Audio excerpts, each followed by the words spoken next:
obviously one thing that's very common in Europe and is not so common in the US is that you have this model of the free walking tour, Right. which is a tour where, you show up, you don't have to pay anything up front, for the tour, but at the end of the tour, you tip the tour guide based on how much you like the tour. More about this unique concept later in the podcast.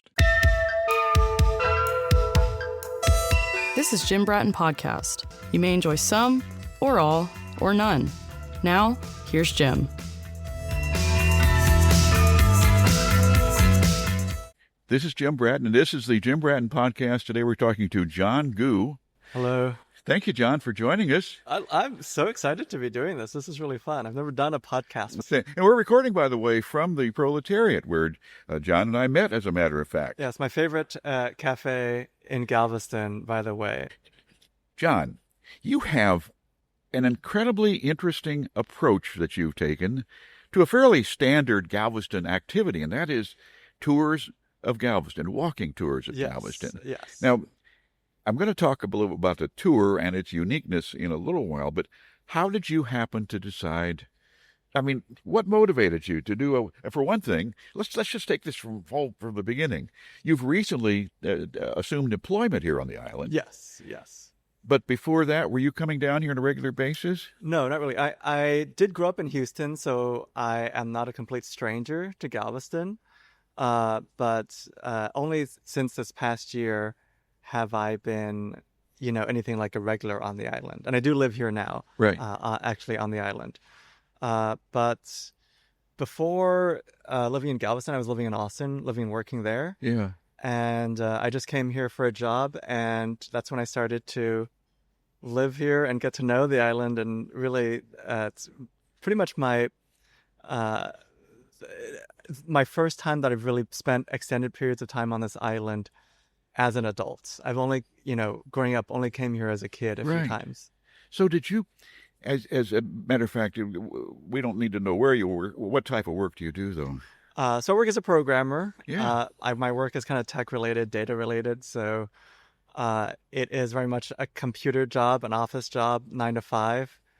If you want to get an idea of what I do, there's data at point A, and people need it at point B. Got it. And I move the data from point A to point B, and that's somehow that takes 8 hours of my day, 5 days a week. With a real job, how did this whole interest in Galveston and its landmarks and its history begin to take form for you? Okay, so I'm going to be honest. I had the idea of the walking tours first before I had the idea of bringing those tours to Galveston. So the real origin story is my walking tours in Houston, and I started those about a year ago. Yeah. And the Galveston walking tours are sort of an outgrowth of that has started this past summer, or this current summer that we're in. Right. But in September of last year, back in 2024, I started doing a walking tour of downtown Houston. And I was a little bit more familiar with Houston. I grew up there. Right. And even though I didn't live there my entire life, I've been in and out of Houston all the time. So I had this idea. It's kind of a crazy idea of just like doing a walking tour in Houston. I saw that no one else was doing it. And I was like, well, I can create one. So I ended up just spending a few weekends walking around downtown Houston, sort of figuring out where the landmarks are, Right. doing some research. And then I was like, all right, I now have a tour, and I started posting about it and advertising about it on different sort of platforms. Right. And then I started getting people coming in my tours, and it became a really popular thing in Houston. And the way that this Galveston tour started is like literally at the end of my Houston season, which was this past May. I did my last tour. It's like the first week of May, as it was starting to warm up. Right. And I was like, okay, I'm just gonna. And This is tours, your last Houston tour. Yeah. Just a few months ago. Right. And then I was like, I'll start this up again in Houston in October. And then just as that was happening, as I was walking around Galveston, during the week, if I'm walking around during my lunch break or after work, I noticed that there were a lot more people out in the Strand and just around here in downtown Galveston, and I was kind of surprised by this. And the reason why I was surprised is because I haven't lived here for an extended time Right. ever, so I didn't know The on the ground that there's the there's that depth of tourist. the depth of the street tourism. Yeah, exactly. There's tourist season, and there's like all these people are walking around because there's tourists, logically, who come here in the summer, whether it's for the beach or for cruises or stuff. And then I sort of like had this like light bulb moment of like, well, I'm ending my tours in Houston, and there's lots of tourists in Galveston. Why not try to do some tours here in Galveston? Tourists with a little time on their hands. Yes, exactly. So, over the month of May and June, I did some research. I walked around the Strand, downtown Galveston a lot, sort of got an idea of the landmarks, and also met with a couple of like history buffs. I met the guy who does the Galveston Unscripted Right. series, and talked with them, and then I was like, okay, well, actually, I have all the ingredients to make a kind of a nice tour. So then in July I launched the tour, and I've had some people come out and do the tour. You have a very nice, clean website. Thank you. Got a little bit of YouTube follow up on it. Yeah. It pretty well tells the story. Now, let us talk about the one aspect of your tours that I think is unique, and that is they're free. Yes. So the origin of that is kind of interesting as well. So I lived in Europe for many years. I actually lived there for, I would say about 5 years. Yeah. It's about 5 years. But I went there back in, let me get the timing right, back in 2013. Right. And the reason I went out there is because I was going to grad school in Amsterdam. Right. And Well, that's rough. yeah, yeah, it was a really tough time for me there. Obviously, yeah, great fun times. But during the time that I was in grad school, but also immediately afterwards, when I decided to stay in Europe, I traveled obviously to a lot of these touristic and famous European cities. Yeah. Some of the ones that are a little bit not the most famous as well. Just Right. some places that are a little bit off the beaten path. But every city I went to, I would go on a walking tour of the city because it was I thought it was a really good way to like get introduced to the city, to learn about the history and see things that you don't really you can't really see and understand in depth if you're just walking around by yourself. Right. You may find it interesting, Yes, but you don't know the backstory. exactly. Yeah, it looks nice, but you don't know. Yeah, you don't know anything Well, about. this is pretty. Wonder yeah. what it is. Exactly. But obviously, one thing that's very common in Europe and is not so common in the U.S. is that you have this model of the free walking tour, Right. which is a tour where you show up, you don't have to pay anything up front, for the tour, but at the end of the tour, you tip the tour guide based on how much you like the tour. And this is a thing where it's a lot of times it's like young college students who are doing it, and it has sort of a fun amateur feel, but also kind of I found that doing these tours, I always enjoyed them more than tours that were paid. That you had to pay Did in you advance feel for. like you weren't being hustled as much? Was that Yeah, sort yeah, of- absolutely. You're not hustled as much. It's a different vibe. Yeah. It's a different kind of person who's doing the tour, and it's not. There's this feeling of it's not like like some guy who's just listing all the facts. Right. For a specific building, he has to give you through a script. It's a little bit more informal, a little bit more fun, and I really like that whole vibe. Sort of a conversational tour?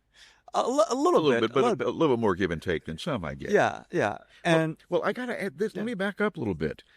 Your service industry is not a tip-based industry.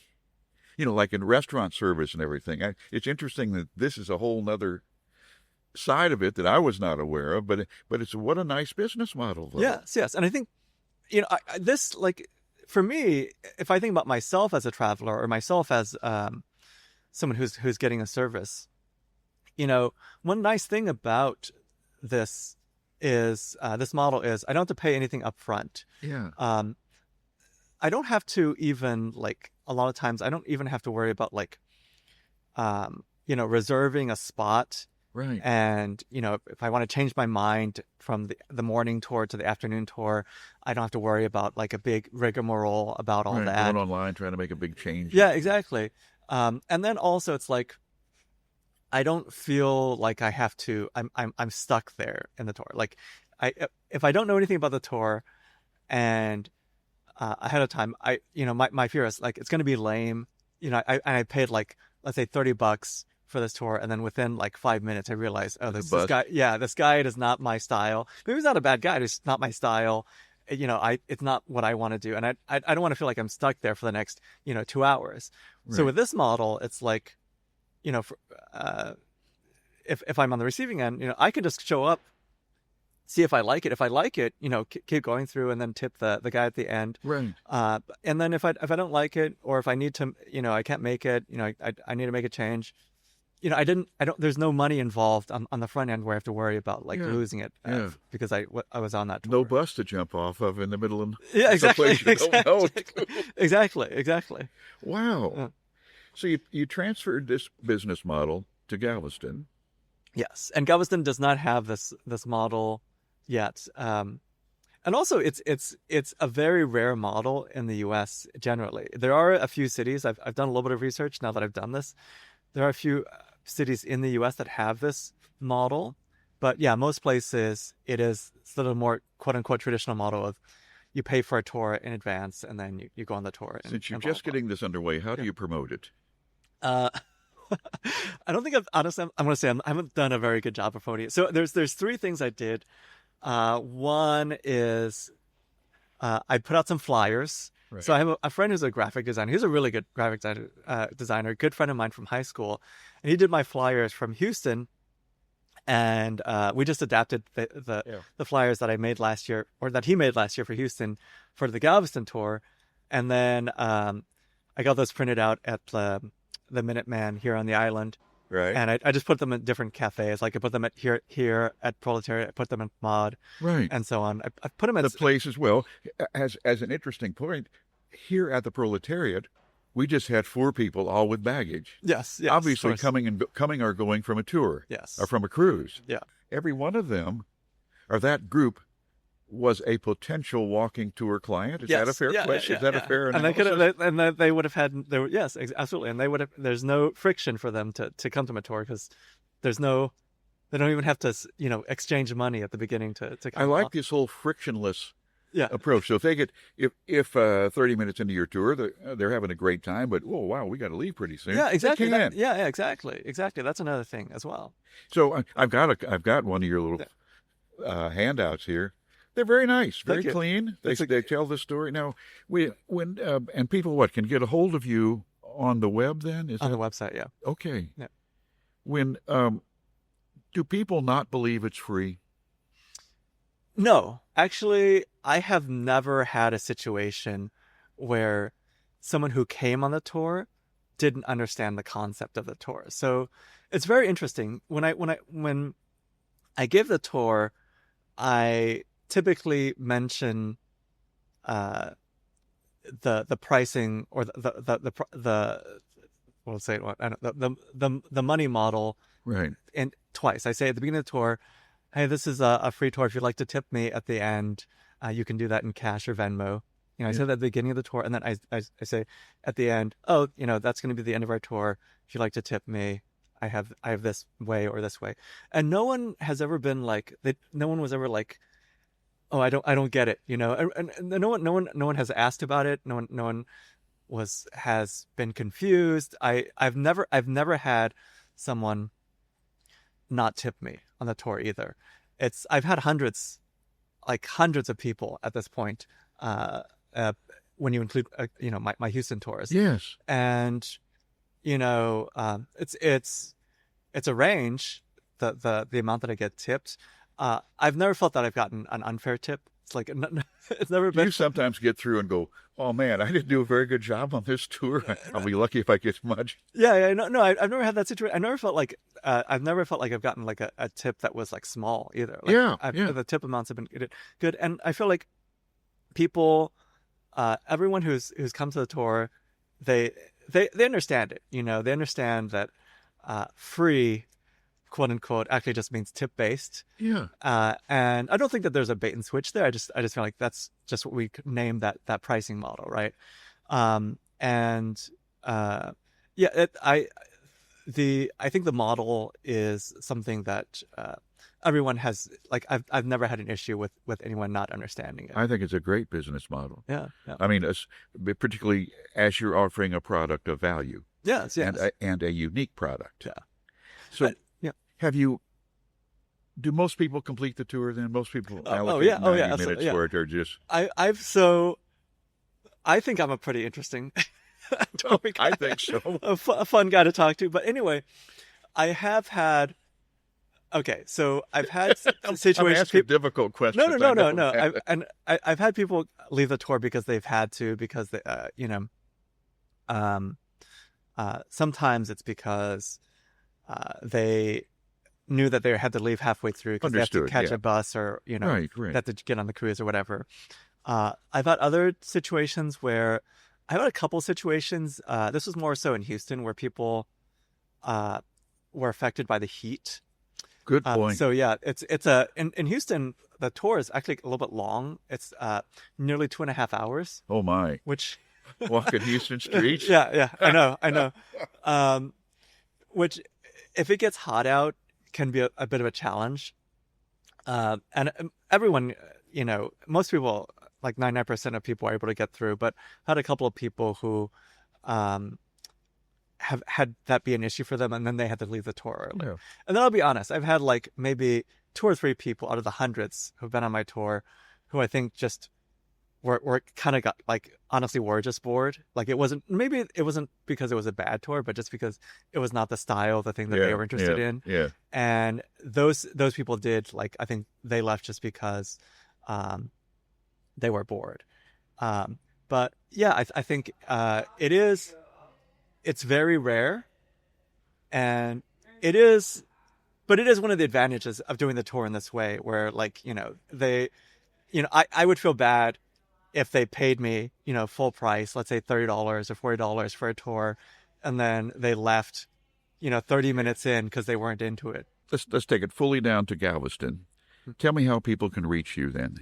Okay, so the tours are available at my website, so galvestonwalkingtour.com. That's singular. Walking tour, Galveston Walking Tour, Got it. not Got it. Galveston Walking Tours. And if you type into Google Galveston Free Walking Tour, usually I'm up like the top 5 Google choices. So those are the Right. two ways to find my Okay. my Great. tours. We'll put that, by the way, on the header of the podcast. Okay, We'll perfect. put the website. That's good. You've got a QR code I see on your little flyers. Yes, and that takes it directly to the Okay. website. Yeah. And you take semi-reservations there, it looks like. I mean, people will sign up for it. Yes. So you have a sense of how many people. Yes, we do ask people to sign up for the tour, so we can plan the the tours ahead of time. How many people do you typically have on a good tour? I'm asking some. So we don't actually get that many people. So it's like I would say 4 to 5 people. It's pretty standard on So a that regular means tour. you've got interaction, Yes, easy yeah, interaction. yeah, absolutely. so somebody doesn't stand in the back and not hear you. Yes, I notice you don't, from your YouTube videos, you don't use a sound system or anything like that. No, Typically, no, no. you've got a small enough group you can talk to them. Yeah, It adds a absolutely. sense of intimacy to it. And then go to the website at GalvestonWalkingTour.com. anything you'd like to say to them in advance of the tour. Anybody listening that would like to come on the tour?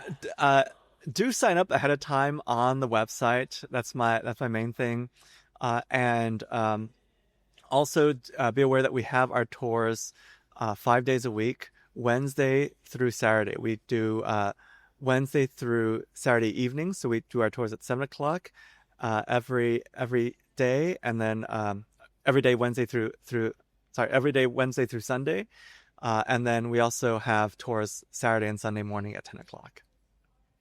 This has been a delight talking to John Gu, who has Walking Tour Galveston, or a walking tour of Galveston. It's galvestonwalkingtour.com. You can find these flyers at any place here on the island in the Strand area. I'm sure at the coffee shops and other places. Absolutely. They're a bright red. They're about postcard size, and they have a QR on them.